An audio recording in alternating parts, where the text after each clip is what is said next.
Buenas noches, Diana, bienvenida. Bien, ¿cuál es el tema correspondiente que estaremos abordando el día de hoy? Las alteraciones del lenguaje y los trastornos de la comunicación según el DSM-5. Bien, vamos a primero, a definir qué son las alteraciones del lenguaje. A ver, es definido como un grupo heterogéneo de desórdenes, pero quiero que noten lo siguiente: en la adquisición o en el desarrollo del lenguaje, ya sea por déficit en la comprensión, en la producción y en el uso del mismo, es decir, del lenguaje. Bien, entonces, las alteraciones del lenguaje son estos desórdenes que se caracterizan por el déficit en la vertiente comprensiva y o en la vertiente expresiva, en ambas vertientes, en la comprensión y producción. Algunas pueden persistir durante el tiempo, bien, mientras que otras van a superarse dependiendo de la causa, dependiendo también de diferentes factores tales como la intervención, el origen, el tiempo, etc. ¿Sí? Entonces es importante saber que no solo estamos hablando de una vertiente comprensiva o una vertiente expresiva, sino que estamos hablando de dos, ¿sí? De cómo comprende, procesa la información el pequeño y cómo emite, produce la información. Es en este caso el lenguaje. Bien, vamos a iniciar primero con el trastorno del lenguaje.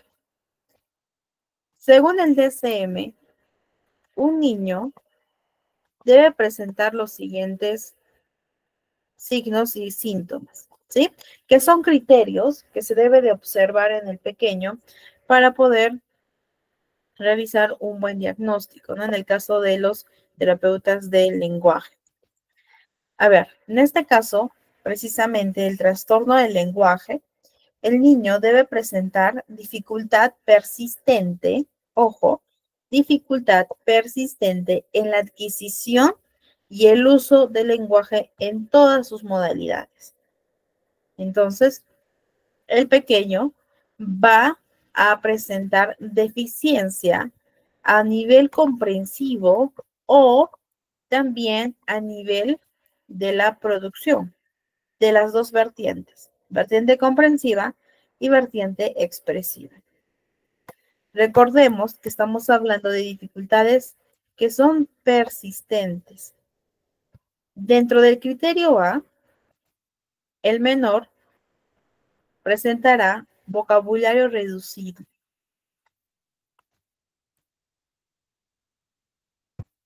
Es decir, que para su edad, el uso, el conocimiento de las palabras está muy por debajo de lo que se espera.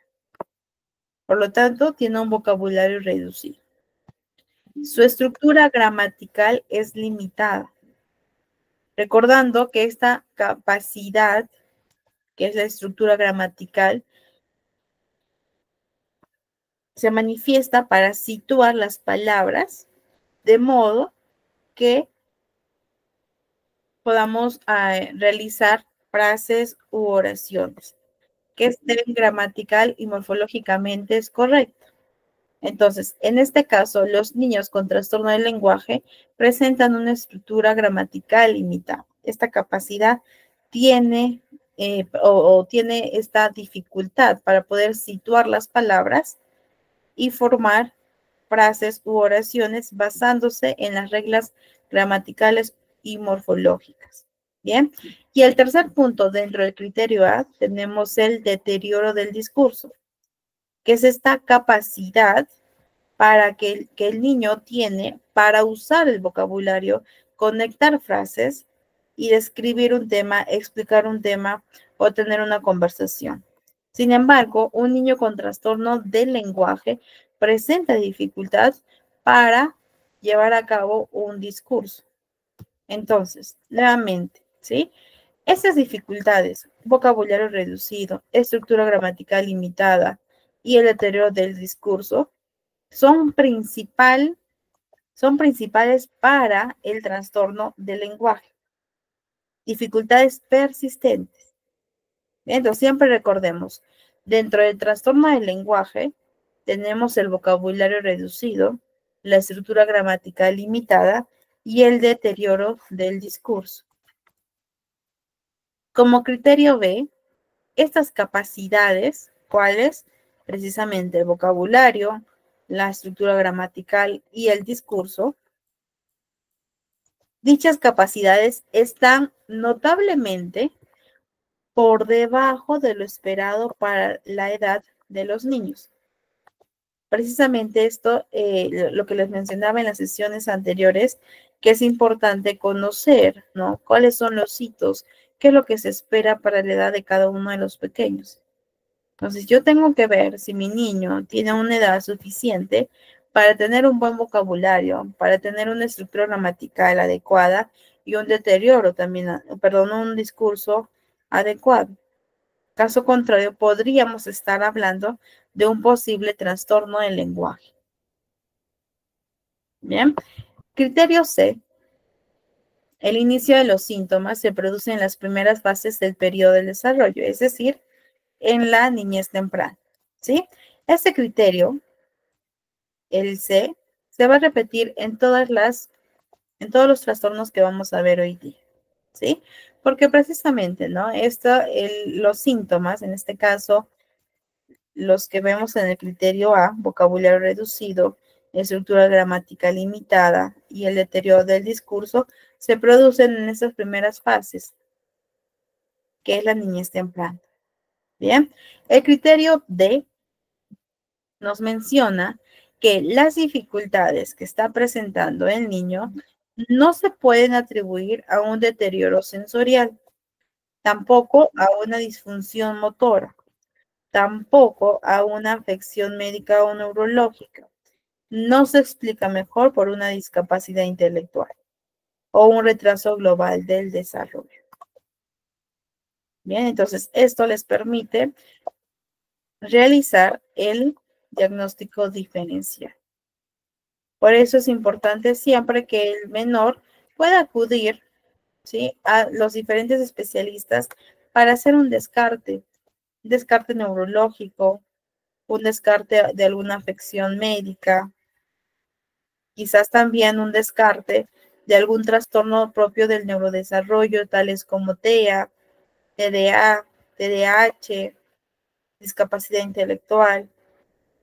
Bien, ¿para qué? Para tener mayor certeza de que el niño sí está presentando un trastorno del lenguaje. Bien, entonces recordemos que las características diagnósticas principales son tres. ¿Cuáles? Vocabulario reducido, estructura gramatical limitada y deterioro del discurso. Son tres características que yo voy a estar observando en mi niño, que me podría estar quizás indicando un posible trastorno del lenguaje. Sin embargo, recordemos que también hay otros criterios. Criterio B, que estas capacidades están muy por debajo de la edad que se produce en las primeras fases y hacemos el diagnóstico diferencial. Que la afección médica no es una causa directa de la dificultad del lenguaje que está presentando, porque si no, no estaría cumpliendo el criterio D. Bien. Ahora, el aprendizaje y el uso del lenguaje dependen de dos capacidades. Y eso lo hemos repetido desde la primera clase, ¿cierto? Es decir, nosotros tenemos la capacidad expresiva y la capacidad receptiva. La capacidad expresiva hace referencia a la producción de señales vocales, gestuales o verbales. Y la capacidad receptiva hace referencia al proceso de recibir, procesar, comprender los mensajes. Entonces, el niño hace uso de esas dos capacidades, expresivas y receptivas, cuando realiza el proceso de aprendizaje y el uso del lenguaje. Entonces, el niño puede presentar dificultades, ya sea en la vertiente expresiva, en la producción, o ya sea en la vertiente receptiva, en comprender los mensajes. O quizás mi niño presenta dificultades en ambas. Entonces es mixto. ¿Sí? Presenta dificultades persistentes en la expresión y en la comprensión. Entonces estamos hablando de una combinación de ambas vertientes. ¿Bien? Por lo tanto, y esto es importante que nosotros veamos en los pequeños, las capacidades del lenguaje tienen que ser evaluadas en ambas vertientes, expresiva y receptiva, porque cada una de estas puede tener gravedad diferente. Por ejemplo, tengo un niño y le digo, ¿dónde está tu cabeza? Y el niño señala su cabeza. ¿Dónde está tu boca? Dame el juguete, tira la pelota. Y el niño realiza la actividad. Pero cuando tienen que conversar, es decir, cuando tienen que realizar el uso de la capacidad expresiva, no lo hace.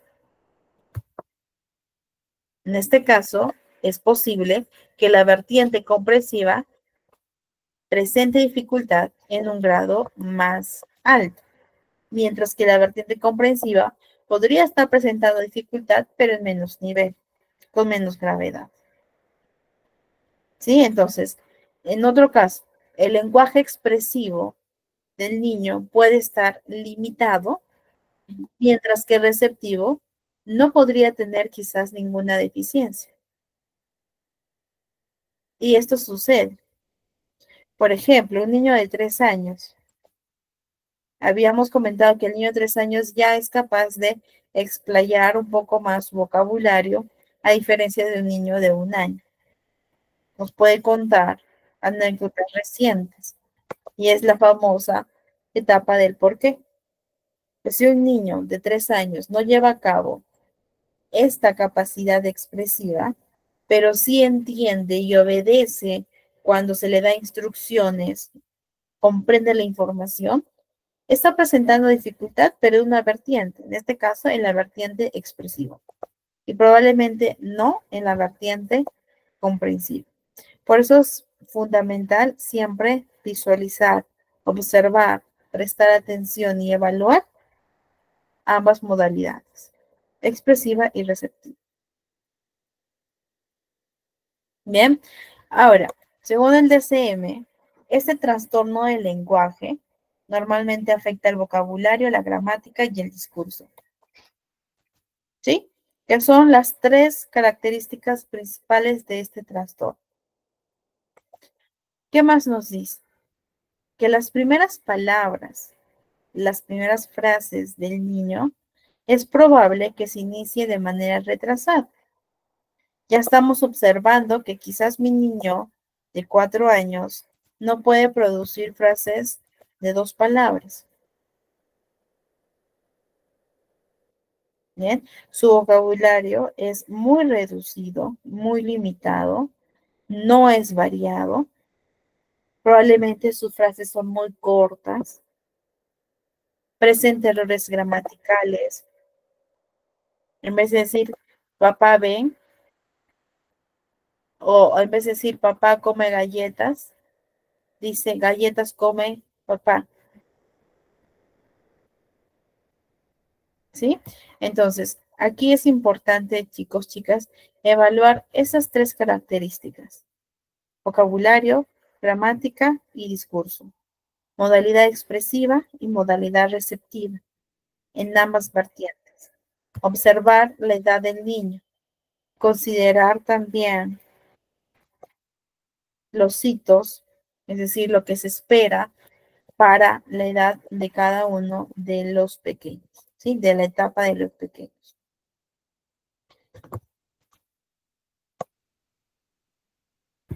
En cuanto al desarrollo y discurso, el DSM menciona que la adquisición del lenguaje está marcada por cambios que se produce desde el inicio de la niñez temprana, ¿no? Y que es justamente lo que les mencionaba, que según el criterio C, menciona que los síntomas dentro del trastorno del lenguaje se presenta en este periodo temprano. ¿Sí? ¿Puede haber alguna variación? Sí, dependiendo del niño. ¿Sí? Sin embargo, se presenta desde la niñez temprana. Bien, ahora, menciona también que cuando el trastorno del lenguaje es diagnosticado a partir de los 4 años, ese trastorno suele estar estable en el tiempo y que podría persistir hasta la edad adulta. Sin embargo, los síntomas pueden variar, ¿sí? Eso es lo que menciona el DSM, que a partir de los 4 años podría ser estable, por lo tanto, persistir durante la edad adulta, ¿no? O hasta la edad adulta. Bien, entonces, les pregunto y voy a solicitar que por favor a través del chat puedan escribir las respuestas. ¿Cuáles son las 3 características principales que tengo que observar dentro de un trastorno del lenguaje? Que está en el criterio A.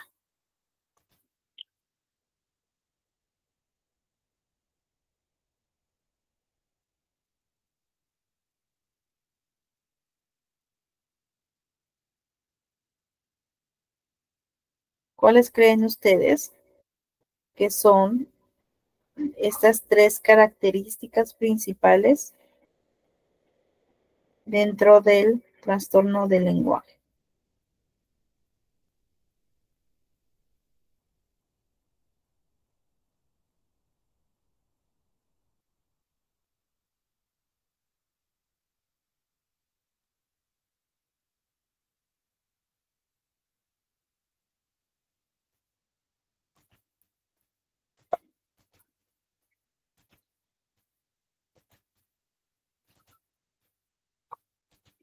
Virginia. Palabras muchas. Ok.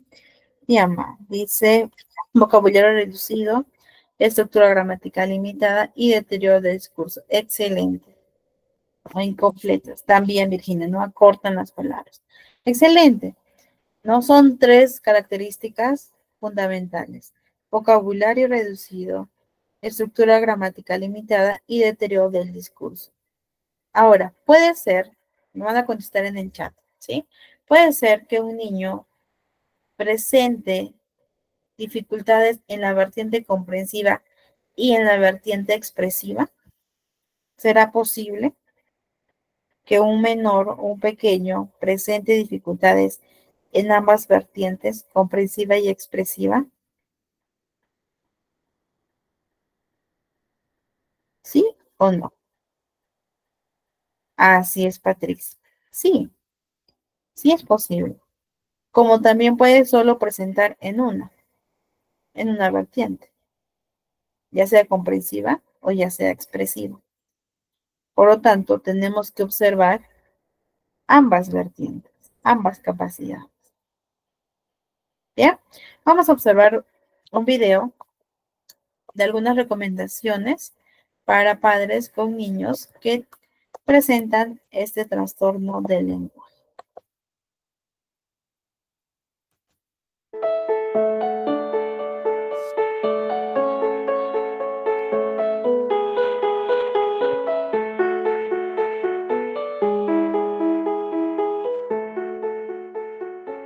Quiero comentarles algunas cuestiones en relación con recomendaciones para padres de niños con trastorno específico del lenguaje. Sabemos que el lenguaje es una construcción que tiene 2 variables. Por un lado, la condición biológica del individuo y por el otro lado, la ayuda que el medio ambiente, el estímulo que el medio ambiente pueda brindar a ese niño. la condición biológica va a estar modificada por la ayuda del ambiente. Sabemos que los niños con trastorno específico del lenguaje suelen ser hipoestimulados muchas veces por su entorno, por no saber cómo hacerlo o por no contar con las herramientas adecuadas para hacerlo o hacerlo de un modo equivocado, ¿sí? Muchas veces los niños con trastorno específico del lenguaje reciben menos estimulación que los pares de desarrollo típico. En otras ocasiones los papás suelen estimularlos en demasía, ¿sí? Suelen hablarles sin parar de cosas que tienen escasa habilidad funcional para ellos. En esos casos se suele generar algo que en este momento está como muy en boga el concepto, que se llama la ley de Mateo, ¿sí? La ley de San Mateo. ¿Qué significa esto? El niño que tiene una dificultad, una adversidad biológica, ¿sí? Una adversidad para adquirir una función como es el lenguaje, además de esa adversidad termina teniendo la sobrecarga de la falta o la mala estimulación medioambiental. Entonces hay como una doble dificultad superpuesta en donde los fallos terminan siendo más grandes de lo esperable, ¿sí? En general, un niño de desarrollo típico que habla mucho consigue más respuestas de su entorno que aquel que habla menos. Entonces, veremos algunas recomendaciones simples para la comprensión o para favorecer la comprensión de niños con trastorno del lenguaje y algunas recomendaciones relacionadas con la expresión de los mismos. En niños pequeños es fundamental utilizar preguntas por sí o por no, o preguntas de alternativa. Es frecuente que los padres en la consulta digan: yo le pregunto qué ha hecho en el jardín y él no me cuenta nada. Claro, es verdad que alguien que tiene limitaciones comprensivo-expresivas o limitaciones expresivas no puede organizar una frase y contar el relato de lo que ha ocurrido en el día. Sin embargo, quizá ese mismo niño que no le puede contar a su madre qué es lo que vivió en el jardín pueda responderle a una pregunta concreta. Si la mamá le dice: ¿jugaste con los bloques hoy? Esa es una pregunta por sí o por no. ¿Tomaste el desayuno hoy? Esa es una pregunta por sí o por no.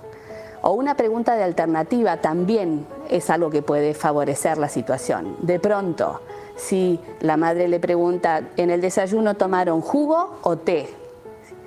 Ese tipo de preguntas simplificadas en donde la respuesta está prácticamente dada en el interlocutor son preguntas que colaboran enormemente a mantener la dinámica de la comunicación, que es en definitiva lo que buscamos. La comunicación es el leitmotiv de todo esto, mantener el intercambio entre personas. ¿Por qué? Porque el lenguaje está principalmente orientado a eso, a manejar la comunicación entre personas y a sostener el vínculo. ¿Por qué necesitamos sostener esa interacción? Porque el lenguaje se aprende en contacto con los demás.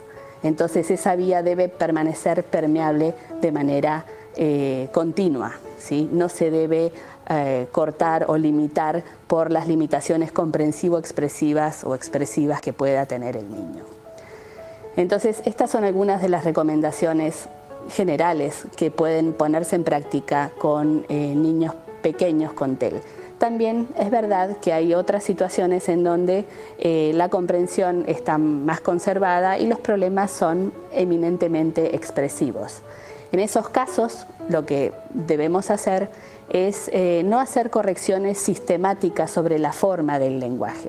Si un niño que habla mal, no solucionamos su situación repitiéndole o haciéndolo repetir todo el tiempo las cosas que le salen mal, ¿sí?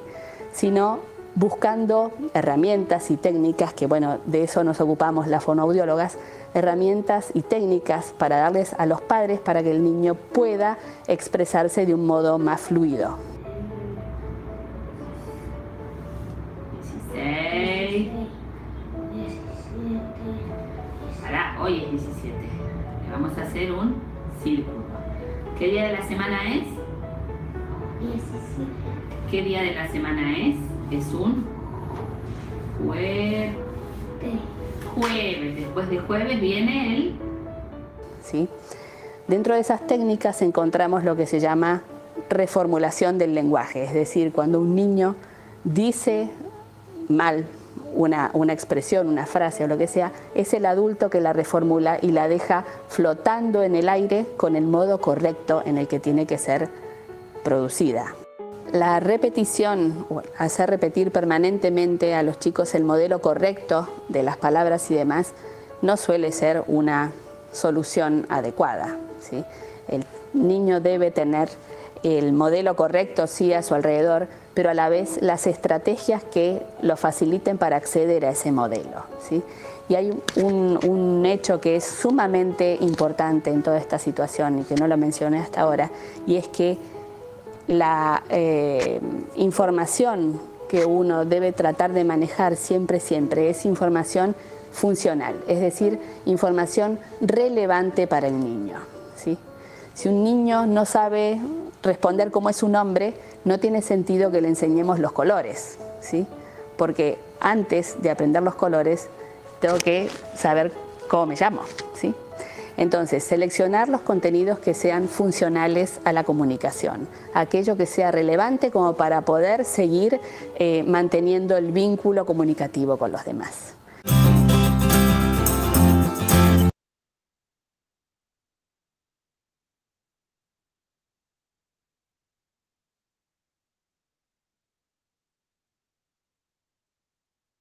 Bien, encendió el enlace, realmente. A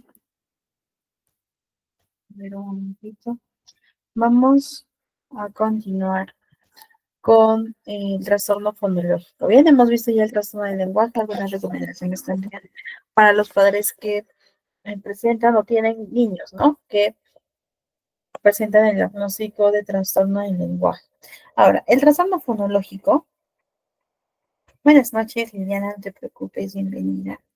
El trastorno fonológico también, vamos a ver los criterios que deben de cumplir los niños para el diagnóstico correspondiente. Bien, criterio A, deberán de presentar dificultad, nuevamente, persistente, ¿sí? Pero, en este caso, en la producción fonológica. Y precisamente porque hay una dificultad en la producción fonológica, ello interfiere con la inteligibilidad del habla o impide la comunicación verbal de los mensajes. ¿Por qué estamos resaltando la comunicación verbal? Porque estamos hablando de un trastorno que hace uso de la producción fonológica, ¿sí? Y que por lo tanto, si el menor presenta dicho trastorno, no se le va a entender qué es lo que está hablando, ¿sí? Por lo tanto, estamos resaltando la comunicación verbal de los mensajes. Ello en cuanto al criterio A. Criterio B, la alteración causa limitaciones en la comunicación eficaz que interfiere con la participación social, los logros académicos, bien, ya sea de manera individual o en cualquiera de sus combinaciones. Y el criterio C, que es el criterio que nos comentaba, el cual se va a repetir, el inicio de estos síntomas se produce en las primeras fases del periodo del desarrollo. Y el criterio D, que estas dificultades que son persistentes no se puede atribuir como causa directa a alguna afección congénita o adquirida. Tampoco a un traumatismo cerebral u otras afecciones médicas o neurológicas. Y nuevamente, la importancia de realizar un descarte con los especialistas correspondientes para tener un diagnóstico certero. Bien, entonces, ¿qué es lo principal aquí dentro del trastorno fonológico? La producción fonológica. Esta producción fonológica describe la articulación, la pronunciación clara de los fonemas que al momento de combinarse los fonemas, los sonidos, se crean palabras. Entonces, para que el niño o la niña tengan una producción fonológica, requiere del conocimiento fonológico de los sonidos del habla. Es decir, la niña tiene que saber cómo es el sonido. Si yo combino el sonido del fonema M, A, M, A, me da la palabra mamá. Necesito de ese conocimiento fonológico. ¿Cómo son los sonidos cuando yo me comunique verbalmente? Cuando yo esté combinando los fonemas en palabras. Bien. Y la habilidad para poder coordinar todos los movimientos de los articuladores con la respiración y la vocalización del habla.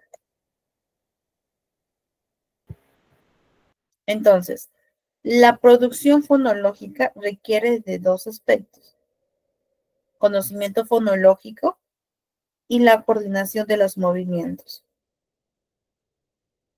De este modo, los niños que presentan dificultad en la producción fonológica podrían estar presentando problemas en el conocimiento fonológico o también en la habilidad para coordinar los movimientos del habla. ¿Sí? Entonces, ¿cuál es la característica diagnóstica del trastorno fonológico? La dificultad persistente en la producción fonológica, ya sea por desconocimiento fonológico o por la falta de habilidad para coordinar los movimientos, y que ello interfiere con la inteligibilidad del niño. Bien, es decir, no se les entiende su comunicación, su lenguaje verbal.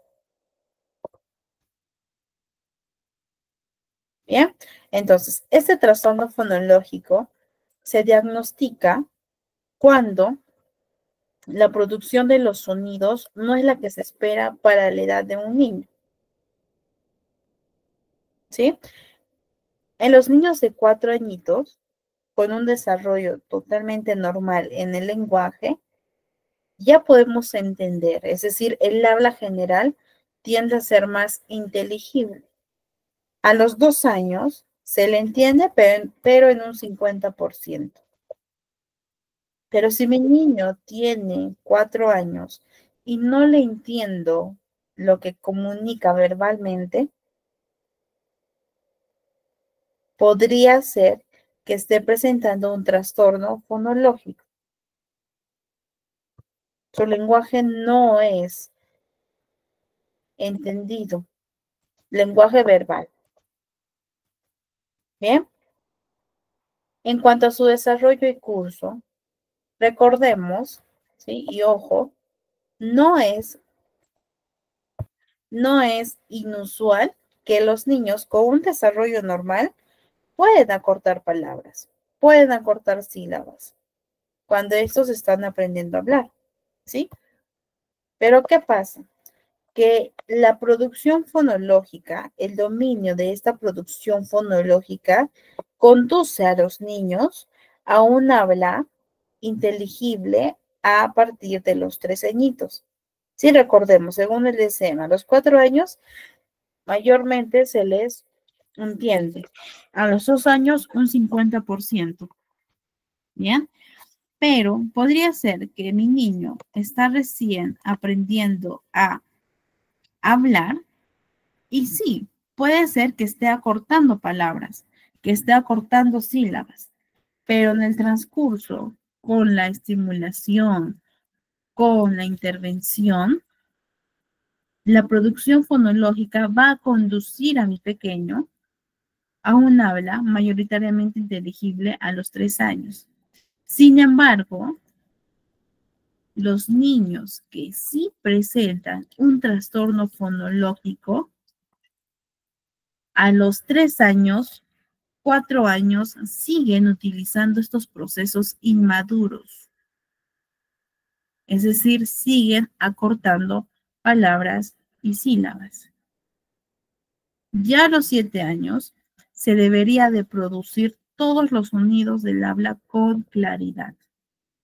Pero si mi niño tiene 7 años, no se le entiende, sigue realizando la simplificación fonológica, sigue acortando las palabras, sigue acortando las sílabas, debemos de llevarlo a una valoración, porque posiblemente esté presentando un trastorno fonológico. Bien, por eso es importante también observar en este caso la vertiente expresiva. Bien, entonces, en el chat van a poner, ¿sí? ¿Cuál es la característica diagnóstica principal del trastorno fonológico?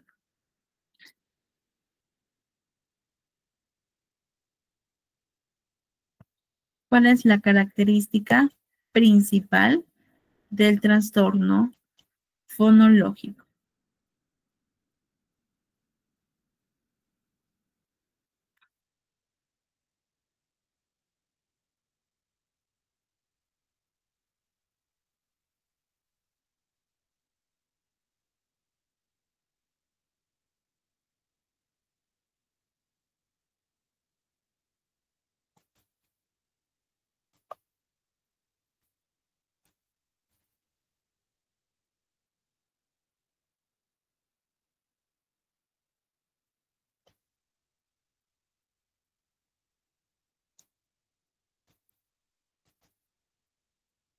Bien, recordemos que esta dificultad persistente en la producción fonológica. Así es, Rachel. Bien, dificultad para articular los sonidos del habla. Excelente. Bien, ¿se diferencia del trastorno del lenguaje? Sí. ¿Por qué? El trastorno del lenguaje que hemos visto, el primer trastorno, hablamos de 3 dificultades: vocabulario, estructura y discurso.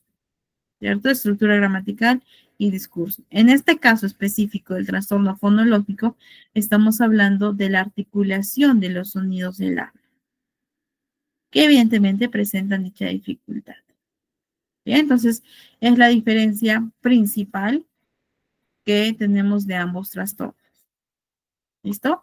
Vamos a observar un video sobre por qué ocurren los trastornos del lenguaje. Bien, un momentito.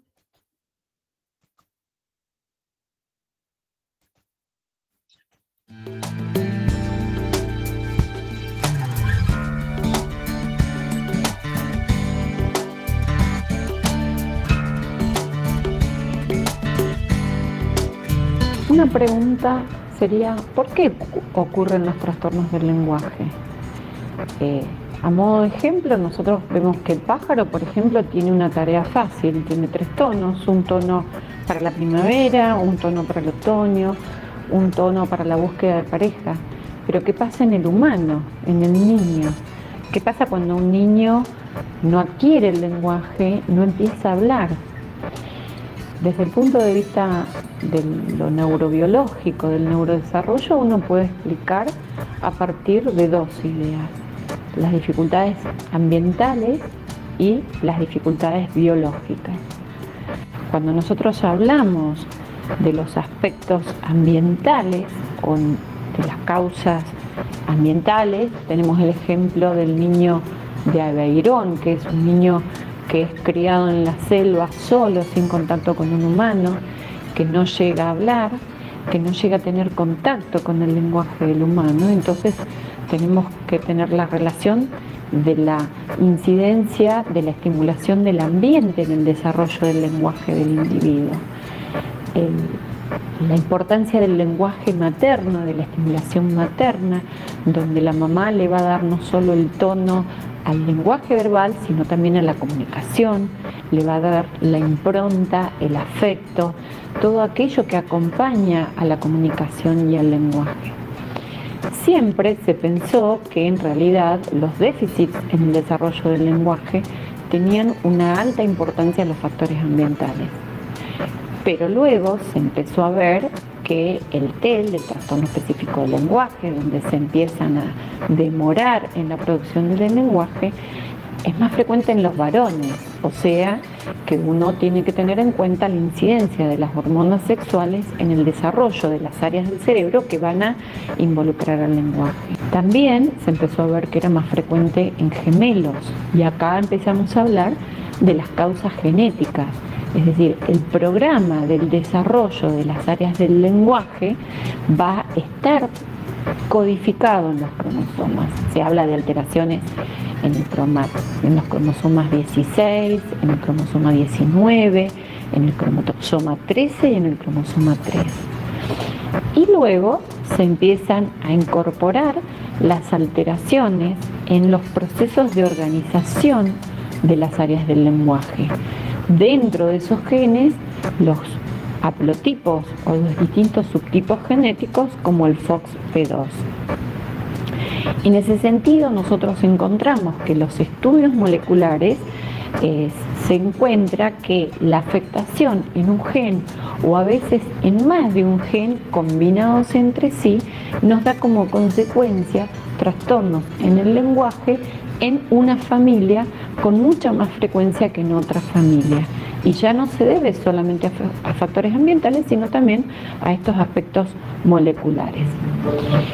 En ese sentido, hay una familia muy importante, que es la familia KE, que dentro de esos niños hay múltiples antecedentes genéticos de trastornos en el desarrollo del lenguaje. Al cabo de un tiempo de investigar esta familia, se descubre el haplotipo genético que es el gen FOXP2, que se cree que este gen lo que hace es ir guiando a las células del sistema nervioso, a las neuronas que van a conformar las áreas del lenguaje. Entonces, lo que se altera, se produce una dificultad en la organización de las neuronas de las áreas del lenguaje, con lo cual estos niños van a tener mayor prevalencia de TEL, pero también se va a ver más frecuente en esa familia. Cuando se hablaba que las alteraciones del lenguaje aún no se descubrían en los estudios genéticos, se empezaron a investigar las malformaciones en el cerebro en las personas con trastornos del lenguaje. Y así, un investigador muy importante que fue Galaburda descubrió que personas que habían muerto con trastornos del lenguaje y trastornos en la lectoescritura, que es la parte escrita del lenguaje, esas personas tenían dislexia, pero tenían malformaciones, pequeñas microdigenesias en las áreas temporales del lenguaje, de los lóbulos temporales, y que esas microdigenesias se repetían en las distintas personas con dislexia. Y acá se empezó a aceptar que las fallas del lenguaje y la dislexia no eran puramente emocionales, no eran puramente por causas ambientales, sino que había una causa neurobiológica que hacía que esas personas no pudieran aprender a hablar, a leer y a escribir. En ese sentido, los últimos estudios han mostrado que las zonas de los lóbulos temporales, un área que es el plano temporal o la zona del planum temporal, es asimétrica y tiene un mayor desarrollo del lado izquierdo del cerebro en relación al desarrollo de la lectoescritura y el lenguaje. Las personas que tienen TEL y dislexia tienen un menor crecimiento del plano temporal izquierdo respecto del derecho. Es decir, como que el plano temporal no se diferencia tanto. Y esto no sería una consecuencia, sino una causa del TEL. Por ello, cuando investigamos en un niño la presencia de un trastorno del lenguaje, tenemos que tener en cuenta no solamente los aspectos emocionales, la falta de estimulación y los déficits ambientales, sino el sustrato neurobiológico. El TEL es un trastorno neurobiológico, tiene una base neurológica.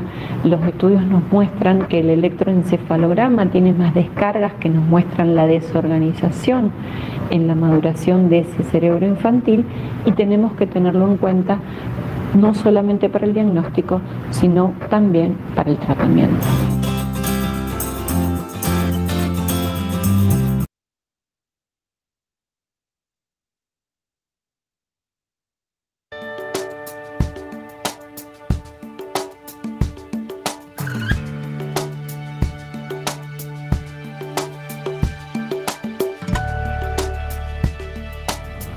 En el desarrollo temprano de un niño existen habilidades que el sujeto debe adquirir. Y entonces surgen los conceptos de retraso y desviación de esas adquisiciones. Cuando hablamos de retraso, estamos hablando de una pauta que aparecerá más tardíamente en el tiempo o crecerá más lentamente. Mientras que cuando hablamos de desviación, hablamos de una habilidad que no se relaciona con las habilidades típicas, que es desviada y que crece de una manera inusual. En relación al desarrollo del lenguaje, también podemos encontrar retrasos y desviaciones. Un niño tendrá su lenguaje retrasado cuando comienza a hablar más tardíamente y su lenguaje evoluciona más lentamente. En cambio, la desviación lingüística se va a caracterizar porque el desarrollo de esta habilidad no será de la forma típica o clásica que uno esperaría para la edad del sujeto. Podemos hablar de hablantes tardíos cuando un niño de 24 meses no adquiere vocabulario y no combina palabras para formular las primeras frases. El desarrollo típico de un niño de 24 meses sería la adquisición de un vocabulario de alrededor de 50 palabras y las primeras combinaciones de 2 palabras para la formulación de las primeras frases. Si bien esta adquisición es heterogénea y depende de muchas variables, la bibliografía internacional relaciona el desarrollo típico de un niño pequeño en relación a lo lingüístico con la adquisición del vocabulario y la gramática inicial. Entonces diremos que un hablante tardío tendrá una cronopatía, ¿sí? Es decir, una adquisición demorada del lenguaje que podrá equipararse antes de los 6 años de edad. En cambio, la desviación del lenguaje implica que esto va a ser más sostenido en el tiempo, la evolución va a ser más lenta y las mejorías posiblemente más transitorias. Debemos diferenciar también lo que es el retraso del habla de lo que es el retraso del lenguaje. Cuando hablamos de retraso del habla, hablamos de que el núcleo de afectación son alteraciones fonéticas o fonológicas. En realidad tiene que ver con la manera de producir del niño. Y cuando hablamos de retraso del lenguaje, involucramos además escaso nivel de vocabulario, estructuras gramaticales muy pobres, frases primitivas y rudimentarias, habla telegráfica y evolución en el tiempo muy lenta. Por supuesto que debemos tener en cuenta de excluir a todos los niños que padecen una alteración sensorial. Un niño hipoacúsico tiene un retraso del lenguaje que no es primario, por supuesto, sino que es secundario a su hipoacusia. También debemos excluir a los niños con retrasos globales en el desarrollo. Debemos excluir a los niños que tienen alteraciones primarias de la comunicación y también debemos excluir a los niños que padecen algunos trastornos neurológicos que puedan ser comprobables. Finalmente, debemos entonces diferenciar lo que es un retraso de una desviación del lenguaje. El núcleo de afectación del retraso esencialmente será en aspectos fonológicos. Debemos tener en cuenta que el niño con retraso del lenguaje tiene mejores habilidades comprensivas que expresivas. Su evolución es más rápida, es decir, el trastorno será transitorio, mientras que en la desviación vamos a encontrar una evolución lenta y un trastorno persistente. El núcleo de afectación tomará aspectos fonológicos, aspectos semánticos, morfosintácticos y pragmáticos. El niño con pocas herramientas lingüísticas tiene dificultades a veces para hacer uso de su lenguaje en la comunidad.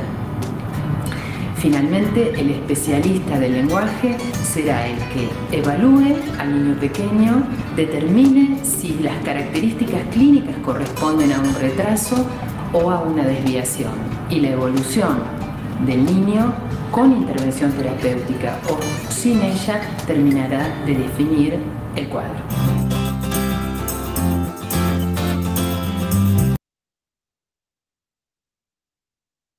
Bien, chicos, hemos visto entonces la diferencia entre el retraso simple del lenguaje y el trastorno del lenguaje, ¿no? Que es totalmente distinto. Si bien es cierto, algunos síntomas se van a estar asociando, ¿no? Pero la persistencia, el origen y lo que hemos visto, ¿no? La diferencia sí se puede detectar en el caso de los pequeños. Bien, vamos entonces con otro trastorno. Ya hemos visto el trastorno del lenguaje, trastorno fonológico y ahora estaremos viendo el trastorno de la fluidez de inicio en la infancia, también conocido como la tartamudez. Bien, ¿cuáles son los criterios que el menor deberá de cumplir? Como criterio A, alteraciones en la fluidez y la organización temporal normal del habla. Bien, que esta fluidez, esta organización temporal del habla son inadecuadas para la edad que presenta el pequeño. Ello también persiste con el tiempo y se van a caracterizar por la aparición frecuente y notable de uno o más de los siguientes factores. Bien, entonces mínimo es 1, pero esta aparición de dichos factores tienen que ser notable y frecuente, además de persistir durante el tiempo. Bien. A ver, tenemos la repetición de sonidos o la repetición de sílabas, la prolongación de sonidos de consonantes o vocales, las palabras fragmentadas, cuando hay una pausa en medio de una palabra, el bloqueo audible o silencioso, es decir, mientras que la persona, el niño está hablando, hay pausas. ¿Bien? Los circunloquios, cuando el menor sustituye la palabra para evitar precisamente llevar a cabo el tartamudeo. Las palabras producidas con exceso de tensión física y la repetición de palabras monosilábicas, ¿no? Por ejemplo, yo lo veo. Bien, entonces, de estas 7 características, el niño como mínimo presentará 1, pero tiene que ser frecuente, notable y persistente durante el tiempo. El criterio B, la causa, ¿sí? La alteración causa ansiedad al hablar, ¿cierto? Ahora, yo les pregunto, ¿qué más? ¿Qué otros efectos, consecuencias podría desencadenar el trastorno de la fluidez? En el chat pueden colocar sus respuestas. Además de ansiedad al hablar, ¿qué otras alteraciones o qué otros efectos podría afectar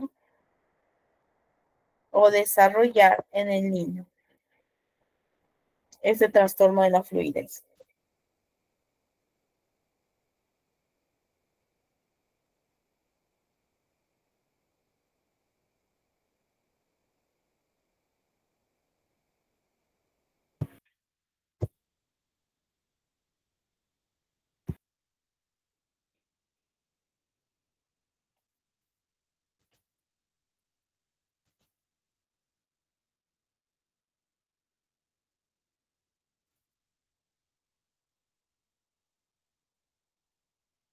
A ver, Maribel nos comenta. Dificultad para producir correctamente los sonidos del habla. Ya. ¿Qué más? Además de ello, además de ansiedad, ¿cómo va a afectar este trastorno si es que no hay una intervención temprana? A ver, Miriam, perdón, en el texto, ¿no? Muy bien. Baja autoestima. ¿Qué más?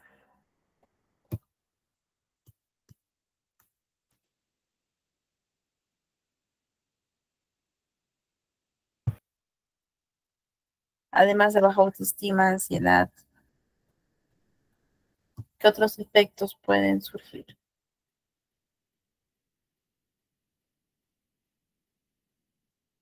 Aislamiento social, muy bien.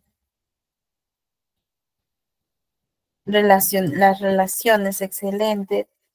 Bien, en efecto, ¿no? Aislamiento social, baja autoestima, estrés, ansiedad, aislamiento también. ¿Qué más? Puede ser que el niño, ¿no? Que muy pronto será adolescente, no tenga buena gestión emocional y que esto del tartamudeo le frustre, ¿no? Porque el niño o la pequeña están sujetos a comentarios, burlas, bullying por parte de sus compañeros, posiblemente. Esto pues también tiene un efecto, ¿cierto? En la seguridad, en la confianza, en la autoestima, en su autoconcepto. Y si el niño o la niña no sabe gestionar adecuadamente sus emociones también, ello va a conllevar hasta incluso las autolesiones, conductas dañinas para sí mismo, para sí misma. Bien, entonces hay casitos, no recuerdo siempre uno de los casos de una adolescente. Ella viene a consulta con su mamá y presentaba este trastorno, ¿no? De la fluidez, desde que era muy pequeña. Bien, entonces ella menciona que en el colegio, ¿no? Como ya la conocía, normal, se sentía tranquila porque ella se sentía en confianza. Llega pandemia, realizan sus clases virtuales, salimos de pandemia, continúa sus clases, pero ahora de manera presencial, pero ella ya era consciente y presentía, ¿no? Que tenía estos síntomas, no, o mejor dicho, que el tartamudeo era un poco más frecuente, ¿no? Y más notorio a comparación de antes de pandemia. Pero no le tomó importancia porque estaba en confianza con sus compañeros, debido a que ellos ya conocían, ¿no? Esta condición. Termina el colegio, ingresa a la universidad. Bien, que es distinto. Son otras personas, son otros profesores, el ritmo es distinto, no conocen sobre esta condición, etc. Entonces ella comenzó a presentar ansiedad, presentó baja autoestima, aislamiento social, dificultad para relacionarse. Bien, no quería exponer y en los primeros años siempre te hacen presentar, ¿no? Tu nombre, por qué la carrera, etc. También, así es, Nelly, siempre tienen que exponer en el ámbito universitario. Entonces a ella le generaba mucho conflicto las exposiciones, las presentaciones. ¿Qué hacía? Cuando le tocaba exponer, presentaba una conducta evitativa. Es decir, se iba al baño o no asistía a clases, ausentismo en cuanto a sus estudios. Bien, y esta pequeña, bueno, ya no era pequeña, no era adolescente, le decía a la mamá, estoy viendo las maneras de poder sentir, de ya no sentir esto. Bien, entonces cuando hablé con la paciente, ella expresó, ¿no? Expresó que tenía pensamientos de atentar contra su vida, contra su integridad física. Y fue toda una cadena, ¿no? En este caso la concientizamos para poder comentarle a la mamá, llevar a cabo el tratamiento también farmacológico, psicológico, y la mamá se entera, ¿no? La mamá decía, bueno, yo creo que ya sospechaba porque me decía eso, ¿no? Estoy viendo las formas de ya no sentir esto. Entonces, ¿podemos llegar a ese extremo? Posiblemente. Sin embargo, podemos también prevenir. Si yo veo que mi niño o mi niña está presentando este trastorno o cualquier otro de la comunicación, Lo ideal siempre es llevarlo a una valoración e intervención temprana, ¿sí? Para evitar este tipo de cadena, porque sí puede suceder. Bien, criterio C, que el inicio de los síntomas se produce en las primeras fases del periodo del desarrollo, ¿sí? Que precisamente les mencionaba que ese criterio se va a repetir en todos los trastornos de la comunicación. Criterio D, que esta alteración no se puede atribuir a un déficit sensitivo, tampoco a un daño neurológico, tampoco a alguna afección médica, tampoco por otro trastorno mental. ¿Bien? Eso les permite realizar el diagnóstico diferencial.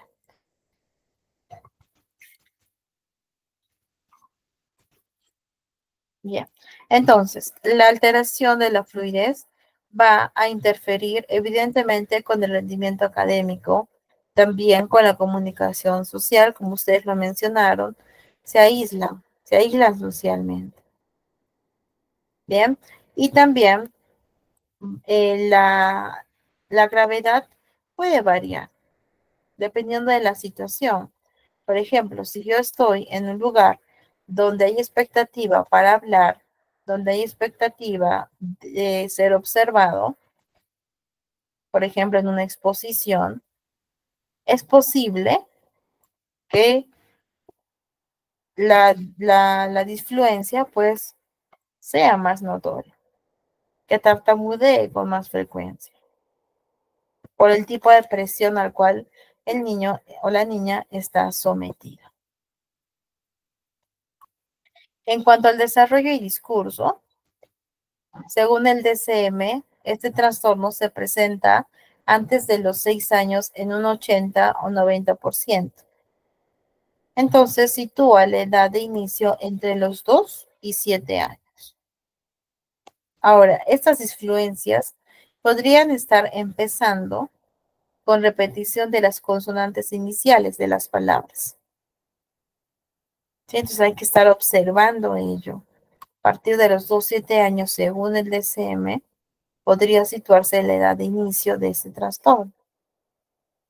Ahora, cuando el trastorno progresa, continúa, porque puede ser que no haya una intervención, las disfluencias van a ser más frecuentes y al ser más frecuentes va a interferir más en la comunicación verbal que emita el menor.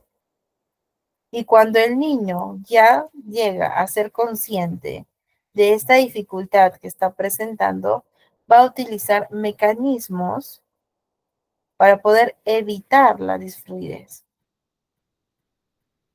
Y también habrá respuestas emocionales asociadas: tristeza, frustración, enojo, ansiedad, y que esto puede desencadenar en otros aspectos. Bien, y por último, tenemos el trastorno de la comunicación social a nivel pragmático. Bien, en este caso, el niño deberá de presentar dificultades persistentes, pero en el uso social, ya sea de la comunicación verbal y de la comunicación no verbal.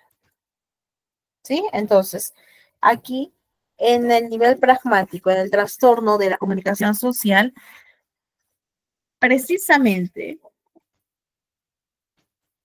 el niño presentará esta dificultad en el uso social de la comunicación verbal y no verbal. Entonces, el menor manifiesta deficiencias en el uso de la comunicación para propósitos sociales, tales como saludar, compartir información. También va a tener un deterioro en su capacidad para poder cambiar la comunicación, de forma que ésta se vaya adaptando según las necesidades del oyente, como también en el contexto en el cual se encuentra. ¿Qué más? Presentará dificultades para seguir normas de conversación, para respetar los turnos en un proceso de comunicación. dificultades para comprender lo que no se dice de manera literal.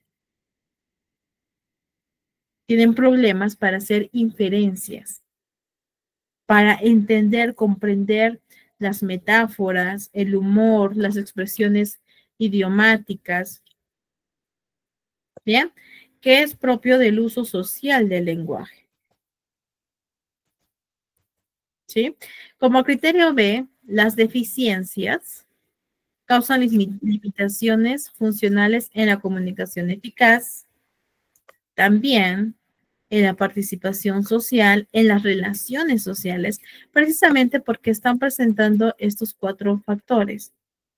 No respeta turnos, no hace uso de la comunicación para propósitos sociales, no comprende lo que no se dice de manera explícita, tiene deterioro en la capacidad para poder cambiar su manera de comunicarse, dependiendo del contexto, como también dependiendo de las necesidades del oyente. Bien, como criterio C, estos síntomas aparecen en la niñez temprana. Y el criterio D, los síntomas no se pueden atribuir a una afección médica, tampoco a una afección neurológica, tampoco a una baja capacidad de los dominios de la morfología gramática, tampoco por un trastorno del espectro autista, discapacidad intelectual o algún trastorno mental o retraso global del desarrollo. Bien, entonces son los criterios en el nivel pragmático. Bien, ¿cuáles son las características diagnósticas? Precisamente los 4 factores del criterio A. ¿Sí? Uso social inadecuado del lenguaje, de la comunicación, no respeta normas, no respeta turnos, no sigue las normas de conversación, de narración, no es capaz de cambiar el lenguaje, ¿no? Para que se adapte al contexto o a las necesidades del oyente. Bien, en cuanto a su desarrollo y curso, a los 4 o 5 años, según el DSM, la mayoría de los niños ya debería tener estas capacidades del habla. Bien, entonces las formas más leves que se van notando podría ser que estas no se vean de manera muy notoria hasta que se llegue a una adolescencia temprana. ¿Por qué? Porque es en la adolescencia en donde hay una expectativa para poder llevar a cabo este proceso de comunicación, este uso social del lenguaje. ¿Sí? Y las interacciones sociales durante esta etapa tienden a ser más complejas. Entonces, las formas más leves de este trastorno podrían no estar siendo evidente hasta llegar a una adolescencia temprana. Bien, quiero que por favor observemos el último video. A ver un momentito. El último video sobre el trastorno específico del lenguaje y cómo está asociado a la escolaridad, para que ustedes también puedan observar la importancia que tiene el lenguaje en el aprendizaje de la malla curricular, ¿no? O de lo que se espera en el proceso de aprendizaje en la primaria, en inicial, primaria, y que cómo el trastorno del lenguaje afecta a estos aprendizajes. Bien, a ver un momentito.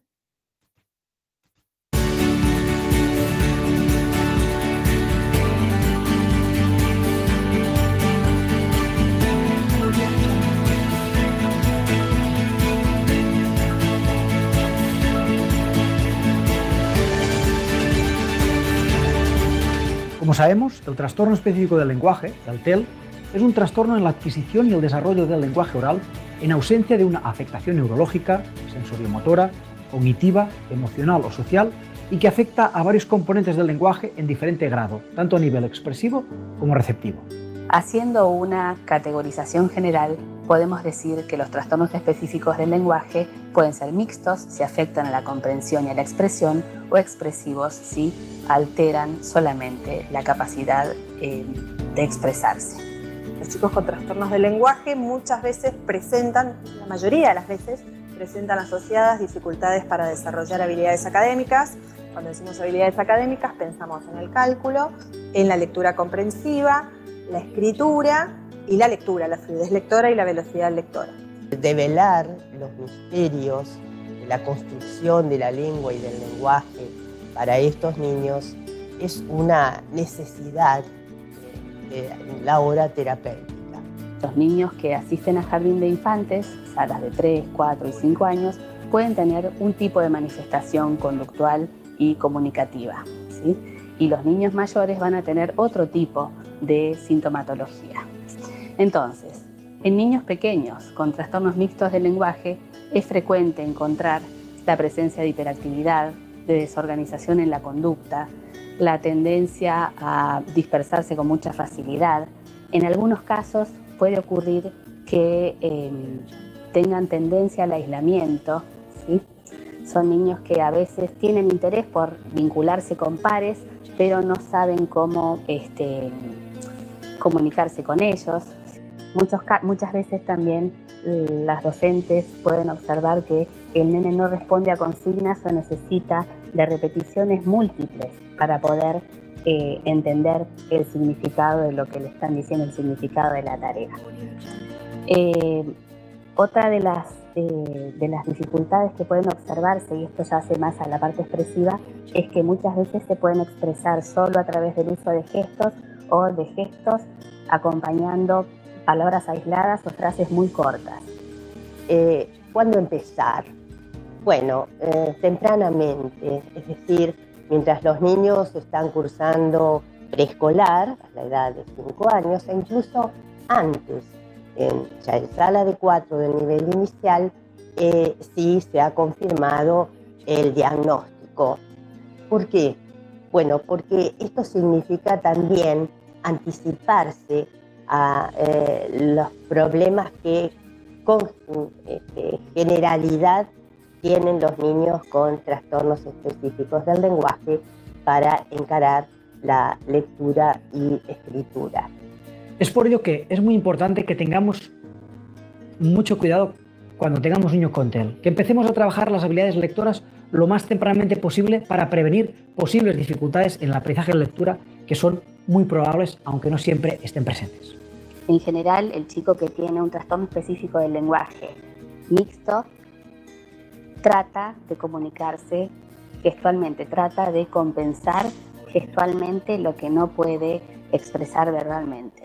Alguien que tiene una dificultad expresiva también, pero muchas veces uno de los marcadores diagnósticos, uno de los marcadores que hacen a la diferencia entre un niño con un trastorno del espectro autista y un niño con un trastorno mixto del lenguaje es que aquel que tiene un trastorno mixto hace gestos de manera espontánea y un niño que está dentro del espectro no los realiza.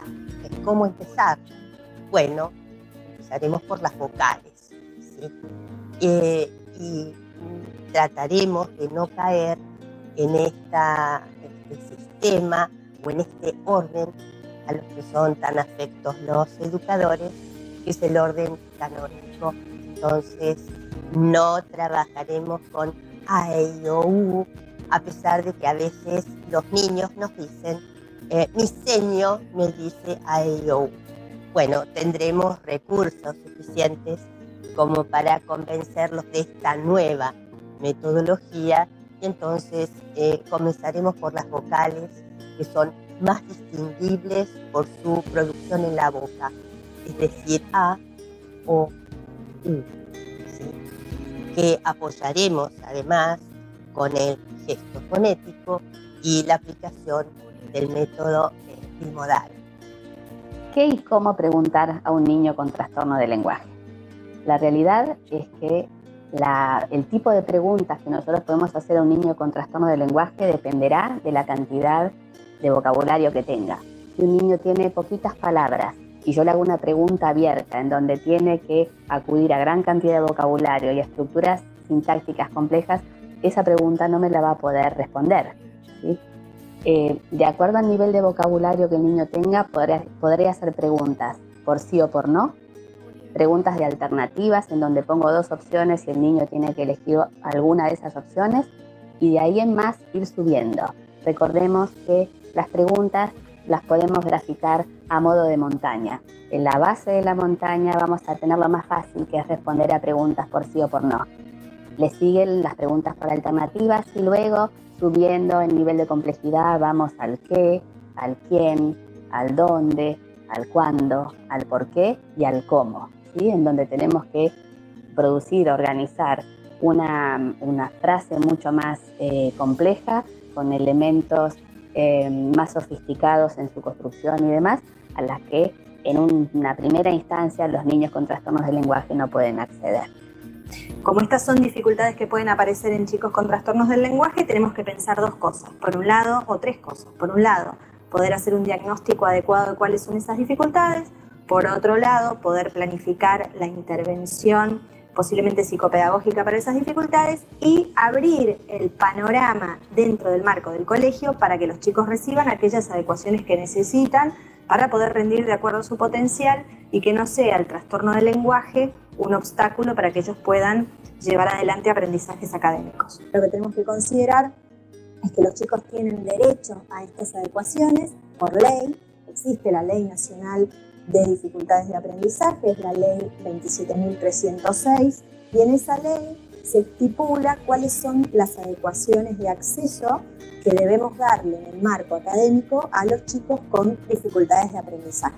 Los niños con trastorno específico del lenguaje en las primeras etapas del desarrollo escolar suelen tener además otras comorbilidades ligadas a problemas conductuales o problemas sociales que requieren mucha atención por parte del docente. Y en las etapas un poco más avanzadas del desarrollo, es decir, en la etapa escolar, suelen también requerir ayudas porque desarrollan, al menos en el 50% de los casos, dificultades de aprendizaje compatibles con cuadros como dislexia. La dislexia es una dificultad específica en el aprendizaje con un origen neurobiológico. Se caracteriza por dificultades en el reconocimiento preciso y fluido de palabras, es decir, por una lectura lenta, con interrupciones, errores y por problemas en ortografía y decodificación. Estas dificultades provienen de un déficit en el componente fonológico del lenguaje que es inesperadamente afectado en relación con otras habilidades cognitivas que se desarrollan con normalidad y cuando la instrucción lectora en el aula es adecuada. Las consecuencias de estos problemas en la velocidad lectora, en la decodificación, se reflejan también en problemas consecuentes a nivel de comprensión, es decir, en problemas también a nivel de comprensión de la lectura. Por otro lado, cuando la afectación se lleva a cabo en la comprensión, a pesar de que los niños leen de manera fluida, es decir, precisa, a buen ritmo y sin errores, entonces se produce lo que llamamos pobres comprendedores o hiperlexia. Es importante considerar que las dificultades de aprendizaje y también los trastornos del lenguaje suelen cursar con síntomas anímicos. Muchas veces la preocupación de los padres, y es lógica y razonable, tiene que ver con en qué medida estas dificultades afectan la mirada sobre sí mismo y a veces hasta la autoestima. Y estos síntomas anímicos generalmente aparecen como resultado de la dificultad de responder y relacionarse de manera funcional con la demanda del entorno. ¿Cómo ayudar en el aula a niños con trastorno del lenguaje en etapa escolar? Por un lado, es necesario brindarle consignas claras y cortas, con vocabulario simple, sin mensajes encriptados. Aquellos manuales que están llenos de subconsignas, de imágenes distractoras y demás, atentan contra la capacidad comprensiva. Una cosa es apoyar una consigna verbal con un gráfico y otra cosa tener que analizar toda una página de un manual que está llena de dibujitos, de epígrafes, de comentarios, anexos y demás que no hacen al foco del tema, ¿sí? Entonces hay que tratar de evitar ese tipo de distractores porque atentan contra la comprensión. Otra de las adecuaciones de acceso que son posibles gracias a la tecnología son los audiolibros, en la medida que un chico con dificultades de lenguaje o de aprendizaje puede escuchar a tiempo que también puede leer o seguir con la vista el texto un texto o la lectura de un texto, su acceso desde el punto de vista de la comprensión va a ser mayor.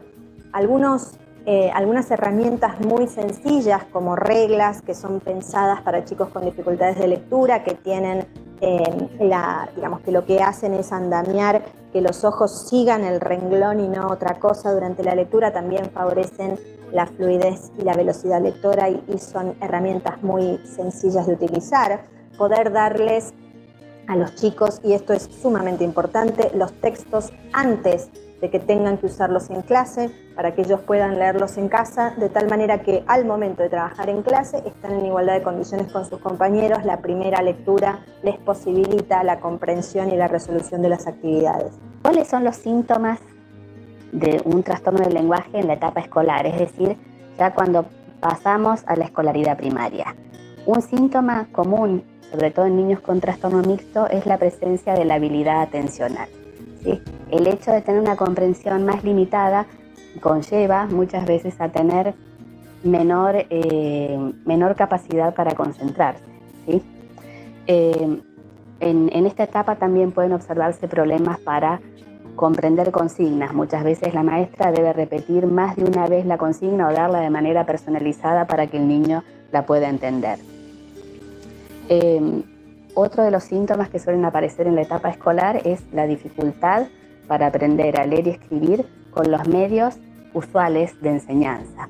Necesitan otro tipo de soporte, necesitan una enseñanza muy estructurada en donde se trabaje con mecanismos de enseñanza por oposición, es decir, hay que trabajar como de una manera muy reglada en cuanto a cantidad de información y trabajando siempre en base a opuestos.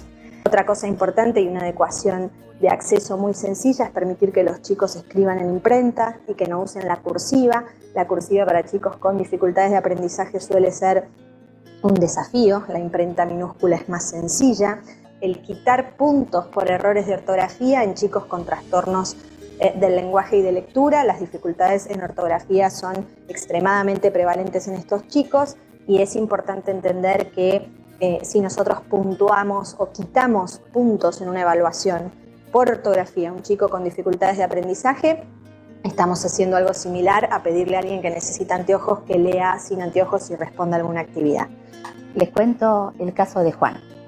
Juan consulta a los 9 años por trastorno de aprendizaje.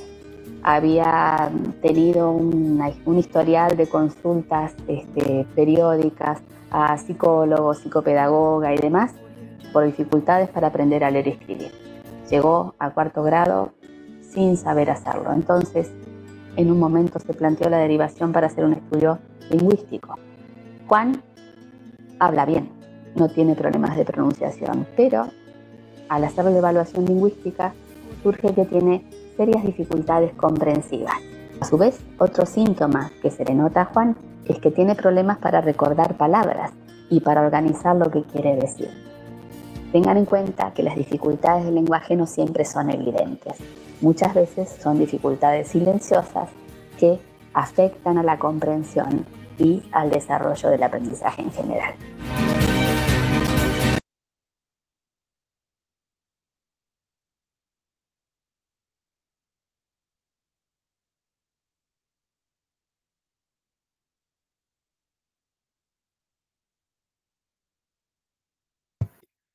Bien, les comparto nuevamente el enlace para aquellos que recién se han conectado a la reunión y puedan visualizar el video completo. Bien. Entonces, como hemos visto, ¿no? El impacto que también tiene el trastorno del lenguaje, en este caso, en la escolaridad, y algunas recomendaciones de cómo abordar que es distinto, ¿no? A un alumno regular, ¿no? Que no presenta esta condición. El aprendizaje, la lectura, la escritura, el brindar las herramientas, las facilidades y también las pautas necesarias a los padres de familia para que todos, de manera en conjunto, podamos trabajar en beneficio del menor. Bien, les voy a estar enviando por este medio otros videos, por ejemplo, este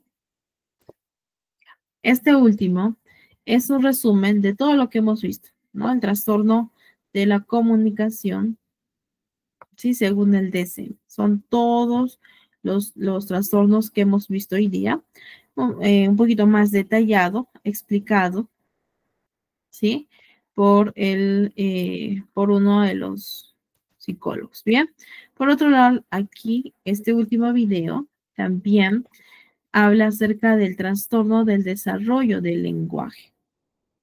Bien, vamos a ir con la ecolalia, que también se puede presentar en los niños con algún tipo de trastorno del neurodesarrollo. ¿Sí? Y finalmente les estaré enviando el enlace del video sobre el trastorno a nivel pragmático, que es el último que hemos visto. ¿Sí? Trastorno de la comunicación social en un nivel pragmático. ¿En qué consiste? Las causas, los síntomas y también parte del tratamiento. Un momentito. Ya. Parte del tratamiento de cómo se puede trabajar con los niños que estén presentando el trastorno social, ¿sí? Es decir, a un nivel pragmático. Mientras ahí tienen material, chicos, chicas, para que puedan visualizar los videos ya en su espacio personal debido al tiempo, a la hora. ¿Bien? ¿Qué más? Gracias a ustedes, chicos, por su presencia. Y ustedes también van a tener una carpeta de tartamudez que es realizada por Catherine Lobos. Bien. Y aquí también trabajamos mucho con este trastorno de la comunicación, ¿no? Que es el trastorno de la fluidez, o también conocido como tartamudeo. Por ejemplo, ¿no? El control indirecto del habla, alargar las vocales, hablar silabeando, la respiración fundamental, porque recordemos que dentro del trastorno, no hay una tensión al momento de hablar, ¿sí? De comunicarse verbalmente. La tartamudez en niños de 6 a 12 años, bien, la terapia global, ¿no? La relajación, respiración, el ritmo, el control de flujo y la asociación. Tenemos la técnica de relajación de Hutchinson, que también les voy a estar compartiendo. La relajación segmentaria, que ayuda bastante para poder detectar los puntos de tensión. La técnica de la respiración, que también es fundamental el saber cómo respirar, exhalando y inhalando por la nariz, exhalando por la boca. La técnica del globo, también conocido como la respiración profunda, que es fundamental. Eso que también lo vimos en la primera clase, ¿no? En la primera clase. ¿Bien? La coordinación fonorrespiratoria, que también lo van a tener para que ustedes le den una leída. ¿Bien? Y las actividades correspondientes. ¿Sí? Por ejemplo, alargar las vocales, ¿no? En el caso de las oraciones, las palabras que también probablemente el niño o la niña esté presentando dificultad en la pronunciación, ¿sí? Cómo alargarlas, cómo trabajarlas, de acuerdo a la edad de los pequeños, ¿bien? Y también en pantalla pueden visualizar la bibliografía en donde ustedes pueden obtener mayor información sobre los trastornos que hemos visto en esta sesión. ¿Listo? Y con ello, chicos, terminamos nuestra cuarta clase. La próxima sesión estaremos viendo lo que es la intervención, algunas herramientas adicionales para trabajar las diferentes dificultades que están presentando los menores, ¿bien? En un nivel de lenguaje. Con ello me despido, que tengan una bonita noche y le doy el pase entonces a nuestro coordinador.